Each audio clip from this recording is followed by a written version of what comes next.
Okay, welcome back. In this session we're going to be starting the third major topic from Unit 1, and that would be uniform circular motion.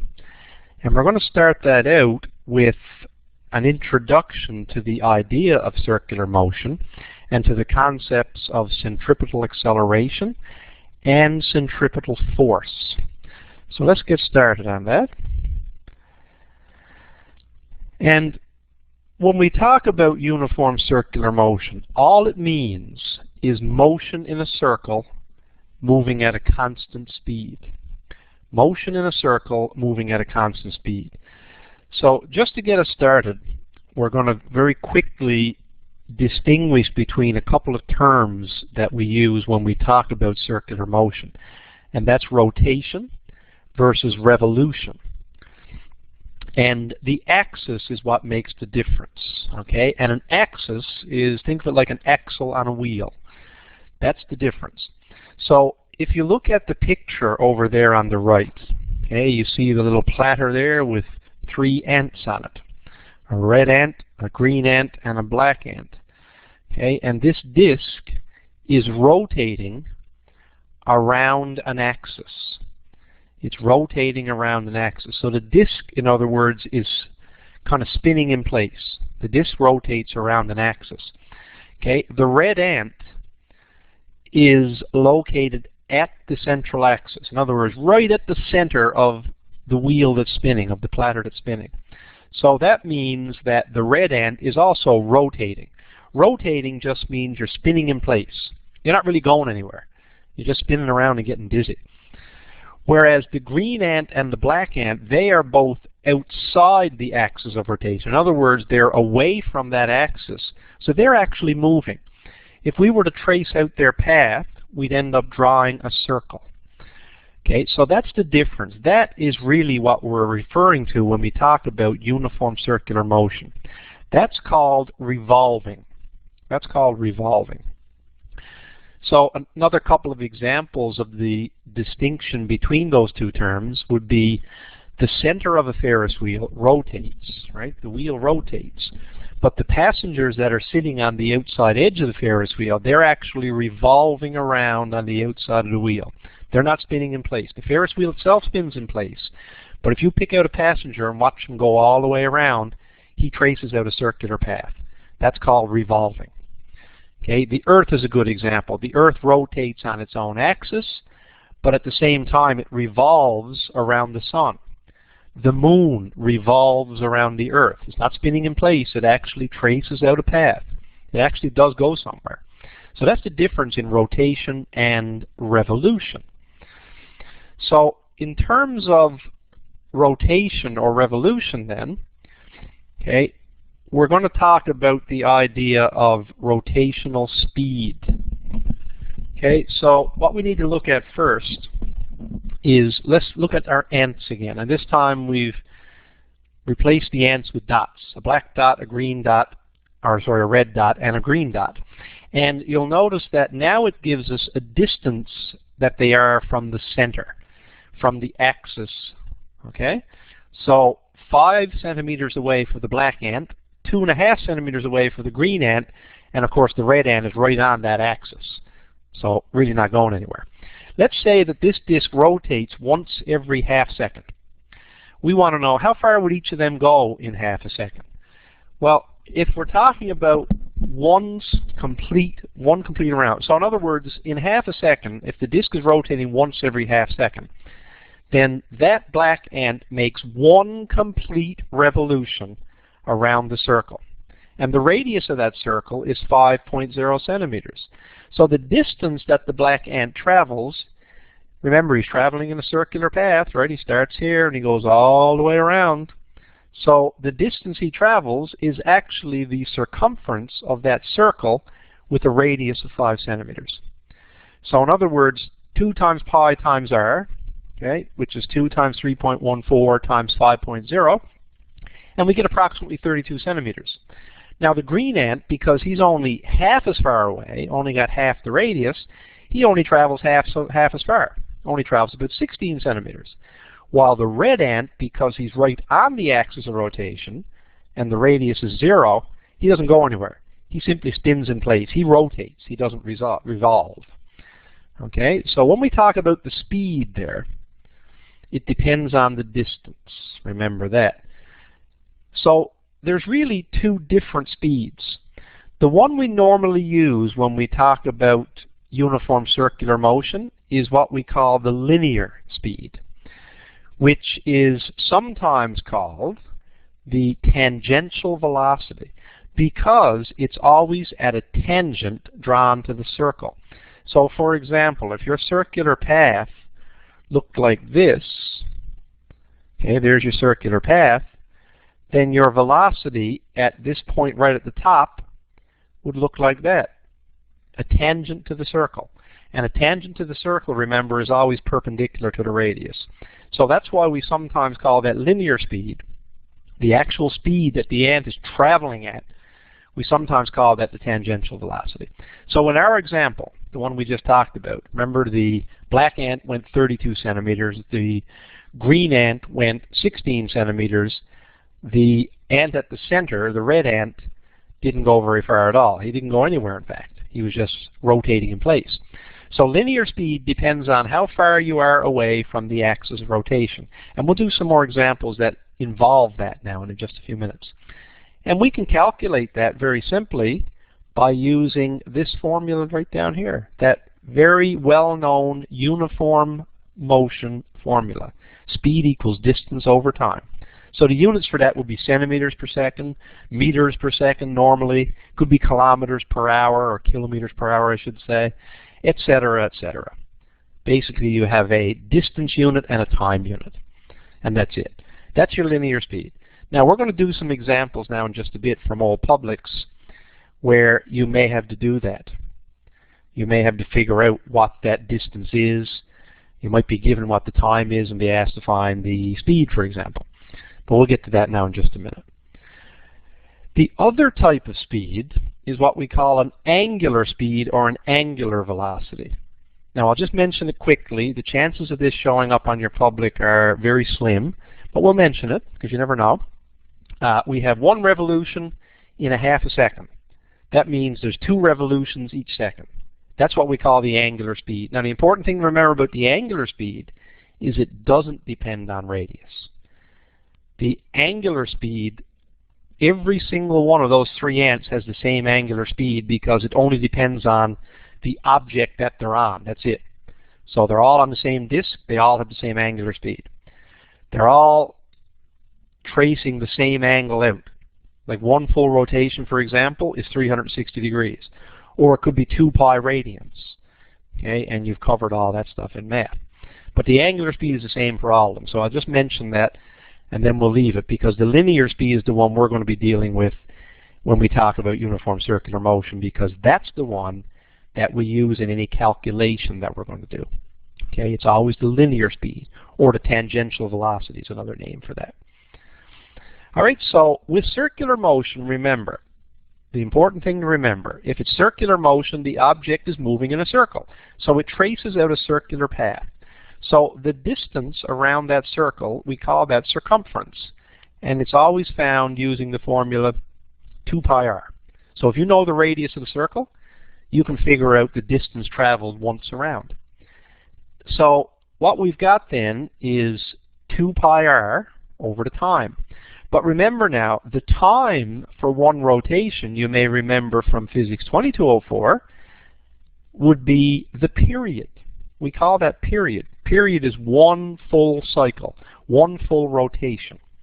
So as we go around the circle, we have a distance, which is the circumference, or 2 pi r, and we have a time, which is going to be the period. And the symbol for that will be an uppercase T, which is where this equation comes from. It would be a really good idea for you to remember that, because I can almost guarantee you're going to use it somewhere on your public exam, either in the multiple choice or in the long answer. And I guess I should be using the terms selected response and constructed response. Selected response are what we commonly call multiple choice, and the constructed response, the ones where you actually have to write your own answers, we often call that long answer. But on the public exam, they'll actually be called selected response part 1 And part 2 will be called constructed response. But anyway, speed of any object moving in a circle, if we know the period and we know the radius, we can find the speed using that formula. Like I said, that's not on your formula sheet, but it's easy to remember if you remember the formula for circumference of a circle. And because the period is the reciprocal of frequency, or frequency is the reciprocal of period, right? We can write it both ways. We could have just as easily have said frequency equaled 1 over the period. So we can replace the 1 over period in the first formula and get 2 pi r times f. That's another way to calculate the speed if you know the frequency, and the frequency would have to be given as revolutions per second or hertz. They both mean the same thing. Be careful, because sometimes that rotational velocity or that angular speed is sometimes given in RPMs, or revolutions per minute. So watch for that. Before you can use it in the calculation here to get meters per second, you would have to change that to revolutions per second. So if you have revolutions per minute, all you got to do is divide it by 60 to get revolutions per second. Okay? So let's take a look at what we mean by centripetal acceleration. So we got tangential velocity and centripetal acceleration.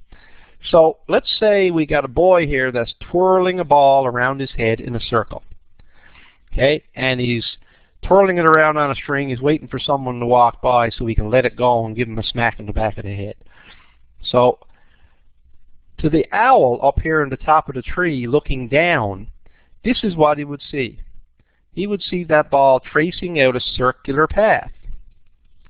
And in this circular path, at any given instant, like right here, for example, where the finger is pointing at the moment, the velocity of that is tangent to the circle. That's the tangential velocity.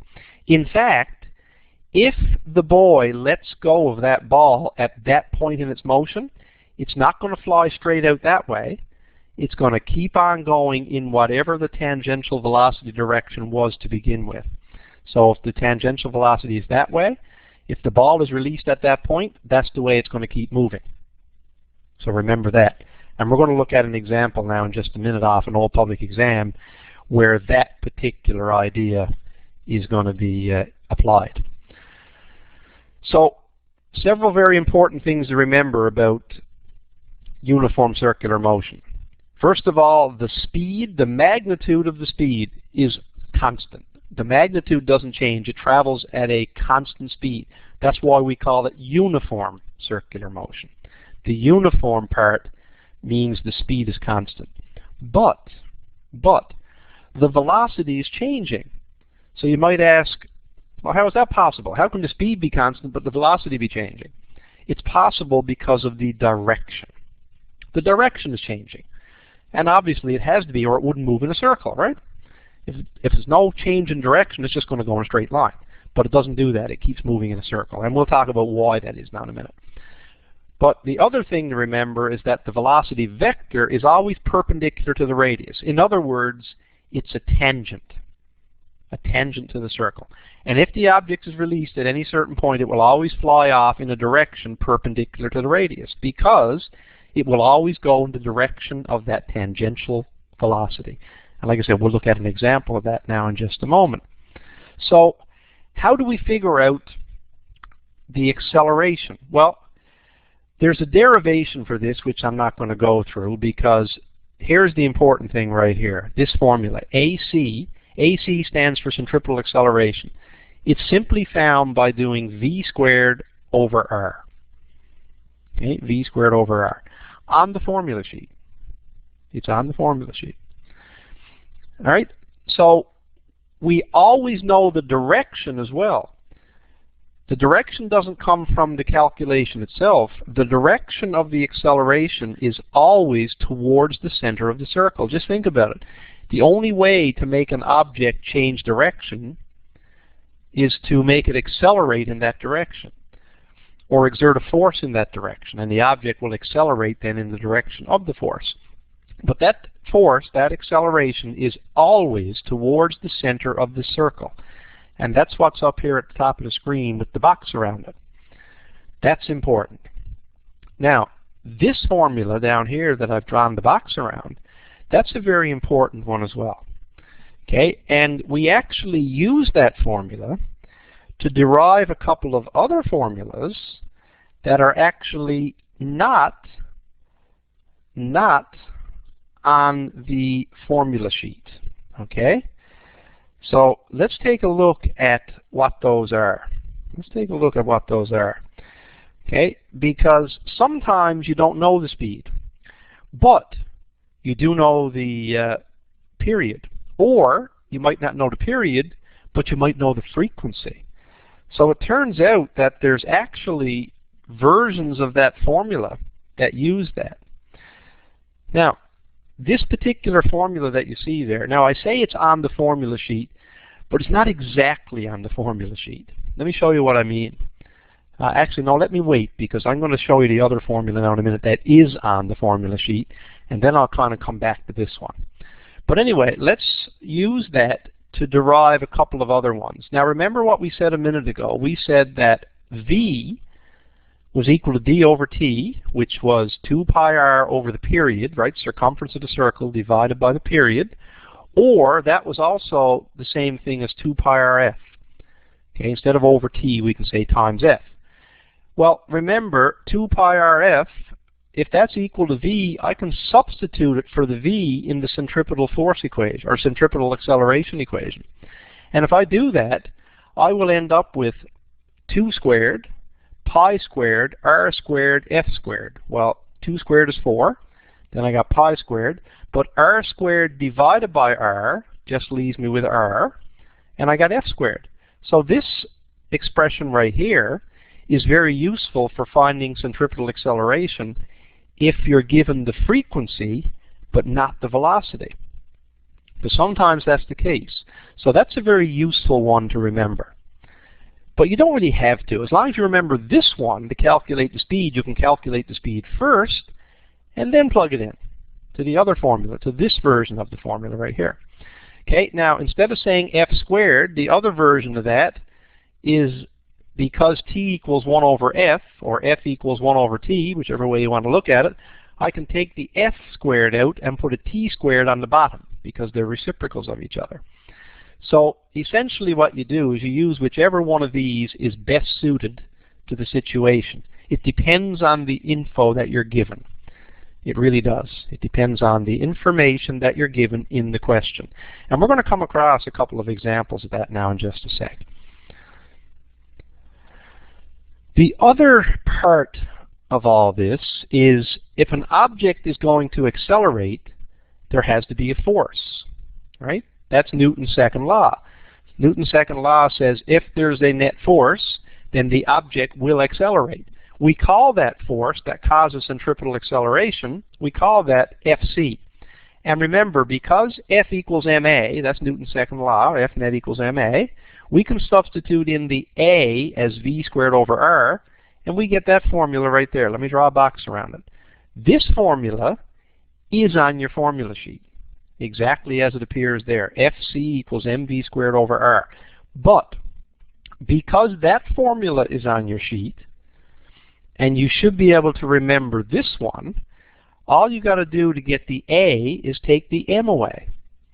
So if I take the m away right here, what am I left with? V squared over r, which is the formula for centripetal acceleration. So when I said it was on the sheet, it is in a way. It's not exactly on the sheet, not specifically as AC equals V squared over r, but FC equals mv squared over r is there. So all we got to do is drop the m, and we're left with acceleration.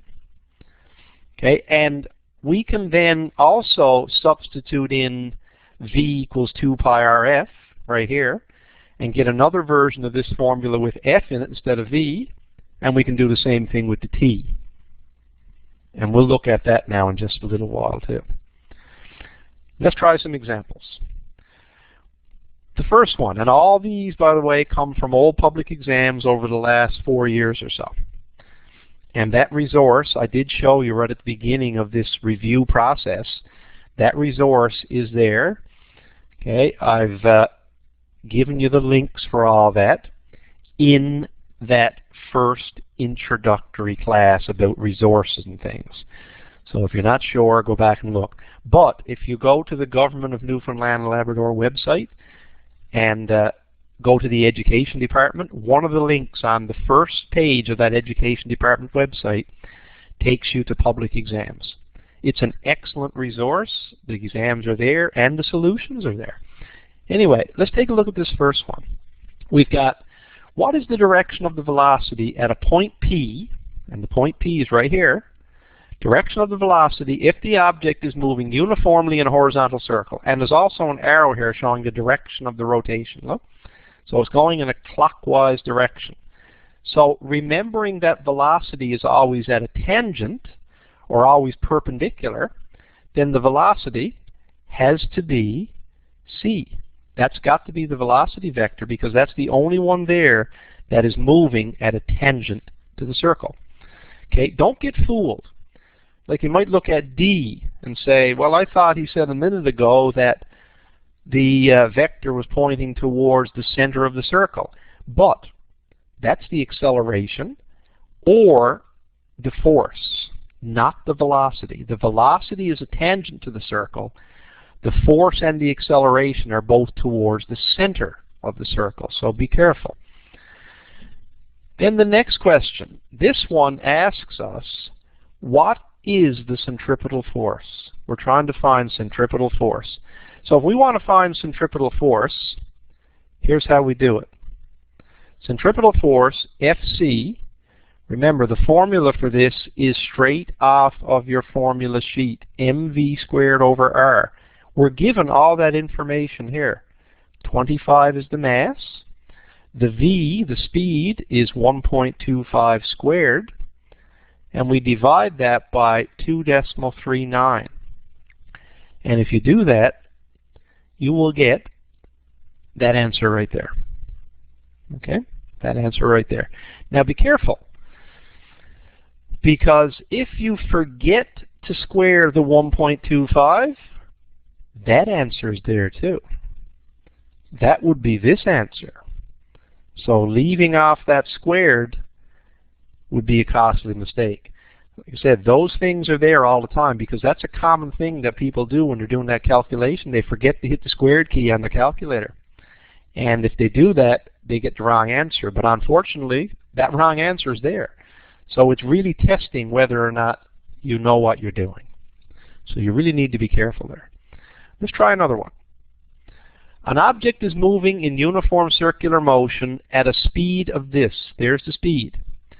Here's the radius of the path. How long does it take to make one complete revolution? Well, remember this. V equals d over t. But because we're talking about one revolution, that is one circumference of the circle, which is 2 pi r.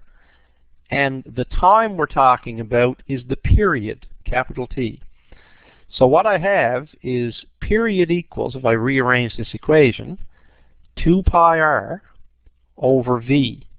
In other words, circumference divided by speed, or distance divided by speed, would give me the time. So I work that out. I plug in my numbers. 2 times. For pi, you can use 3.14 as an approximate value, or most of your calculators would have a pi key on them, and you can use the exact value of that if you want. It's up to you. 3.14 will be fine. The r, the radius, and make sure the radius, by the way, is in meters. It can't be in centimeters. Be careful. And divide that by the speed, which is 6.20. And if you do that, you will get this answer right here. And again, most of those other answers take into account common mistakes. Okay, common mistakes. For example, if you use this for the distance and this for the speed, and you found the time using this formula, you would get one of those answers right there. Okay, you would actually get one of those answers. So, like I said, you've got to be on your toes. All right, look at the second one here. Which one of those describes uniform circular motion? Now, remember what we said about uniform circular motion. First of all, it was at a constant speed. The speed was constant. Okay, so that rules out A and B. But we also said the velocity was changing. And the velocity was changing because the direction was changing. So that means that the right answer is choice C. Constant speed, but not a constant velocity because the velocity is changing in direction. Moving on. We've got a circular racetrack. And a circular racetrack has a radius of 159 meters. The centripetal force on a 65.0 kilogram cyclist is 4.16 newtons. How long does it take to complete one lap? Well, there's two ways to do this. We can say F equals mv squared over r. Now the only thing is we don't know v. But we don't know everything else, so we could find v. And then once we've done that, we can say v equals 2 pi r over t for period. So you could do it that way if you wanted to. Or you could plug this expression in for v, and you would end up with this. Just watch. If I did that, I would have 4m pi squared r over t squared. I would have that expression. And if I solve that expression for t, for period, I would get this answer right here. Okay, you can plug those numbers in yourself. But if you want to, you could find v first and then use the second expression to find the time, the period. Or you could put it all together and do it all in one step. It's up to you. Next one, which one of those shows the direction of the centripetal force? Now remember, the first question there asked you for the direction of the velocity. This time it's the direction of the force. And remember, the direction of force is always towards the center. It's always towards the center of the circle. So that's what we show there in C. That's the only one with the vector pointing towards the center. So that's the right answer. Then we've got a rubber stopper being spun in a horizontal circle at the end of a 1.2 meter long string. This actually is the radius, because if your string is 1.2 meters long, the center of the circle is your hand, the stopper's at the other end, and most of you probably would have done a lab that's very much like that, where you tied a rubber lab stopper to a piece of string and spun it around. Okay, that was one of the labs in the course. So if you did that, here's what you'd use for acceleration. V squared over r. That's the formula for centripetal acceleration. So 3.2 squared divided by 1.2, which is 8.5 meters per second. And if you forgot, again, if you forget one of the numbers, if you forget the squared, for example, you would have ended up with C. If you flip something over, you would have ended up with one of the other answers, etc., etc. It's all there. Now, the last one here on this screen is one that I mentioned to you a minute ago. This is an application of where would I let that string go if I want the ball to strike the target. You might think that it might be there, but if you let it go there, it doesn't go straight out. What it does is it travels in a tangential direction. So if you let it go at D, it goes in the direction of that arrow. So if you wanted to have a chance of hitting the target, you'd have to let it go right here at B. Because if I let it go at B, it's going to travel at a tangent to the circle, and you're going to hit the target. So the correct answer here is B. Because when that string is released, that ball will travel in a direction that is tangent to the circle. And if you start thinking about that, it might not make a lot of sense, but just think of it. If you've ever watched like guys, for example, doing a hammer throw in the Olympics or something like that, or some kind of a track and field meet, okay, they always let it go when it's side on to them. So it'll go straight out. If they let it go in the wrong place, it'll go off in the wrong direction and the throw won't count. So it has to be released at B in order to be effective in hitting that target. All right, let's try a couple more. What is the speed of a planet if it travels in a circular path with that radius? The radius is already in meters, which is good, but the period, you'll notice, is not in seconds.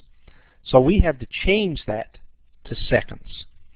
But remember, speed equals 2 pi r over the period, over that time for one revolution, right?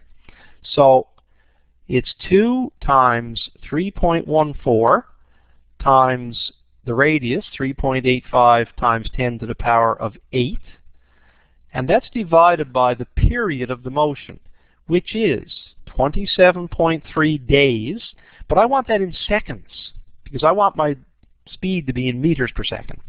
So I have to multiply by 24, and that'll give me hours. Then I would multiply by 60, that would give me minutes. And then finally I would multiply by 60 again, and that would give me seconds. That would take it all the way down to seconds. So that gives us an answer of 1,025 meters per second. And that is this choice right here, B. B. All right, next question. We have an object traveling in a horizontal circular path at a constant speed. It says, by what factor would the centripetal force change if we cut the radius in half? Well, here's what you got to remember in that one. Remember that Fc is equal to mv squared over r. So that tells me that Fc is actually proportional to 1 over r. Or in other words, Fc is inversely proportional to r. So whatever happens to r, the reciprocal of that would happen to f. So if we cut the radius in half, the reciprocal of a half is 2. So cutting the radius in half would actually double centripetal force. Because just watch. 1 over r is 1 over a half, which is 2. 2 times. So 2 times Fc. So the answer is C. That's what we call a proportionality question. And those are fairly common. So you really need to be able to do that. You really need to be able to follow something like that. Okay, one last screen, then we'll be done with this topic. This one here. We got the diagram below shows a ball suspended by a string and traveling in a horizontal path, circular path at a constant speed. Kind of like a tether ball, right? And you may have seen that before where you whack it back. The ball is tied onto a pole and you spin it back and forth. You have to hit it back and forth. And as you hit it, sometimes there's a little spring on top and it coils up and down the spring, and the winner is the one that either gets it to the top or gets it to the bottom first. You may have seen that game before. Even if you didn't, you want to draw a free body diagram for that ball. So what forces then are acting on that ball? Well, we know we've got the force of gravity. That's straight down. So that eliminates this guy altogether. Okay, because there's no gravity in that one. We know we got a tension in the string, which is this one right here. And you're probably thinking, yeah, and we got a centripetal force. Centripetal force which is acting towards the center of the circle. So you're probably thinking, maybe it's this guy right here. Not exactly. So why not, you might ask? Well, I'll tell you why not. Because centripetal force, Fc, is actually another name for net force when you have circular motion. Okay, Fc is F net. And if you think back to when you drew free body diagrams only include the actual forces. They don't include the net force, because the net force is the sum of all these forces. So essentially, this force right here, that's Fc, which is the combination of the tension and the force of gravity. This would be Fc, but Fc doesn't belong there because that's a net force. So the only one there that's drawn correctly as the free body diagram is this one. Like I said, because Fc is F net, You do not show net force in a diagram, just like you don't show components of forces in a diagram. They don't belong. So B is the correct answer. Now that concludes this session on centripetal acceleration and centripetal force. What we're going to look at in the next couple of sessions are what happens when we start to combine those forces to find that centripetal force. And we're going to do it in two parts. We're going to talk about horizontal circles first, then we're going to look at vertical circles, and then finally we're going to look at banked turns. So that's it for now, and like I always say at the end, good luck in your exam, good luck in your studies, work hard, and the public exam won't seem nearly as difficult as you might think.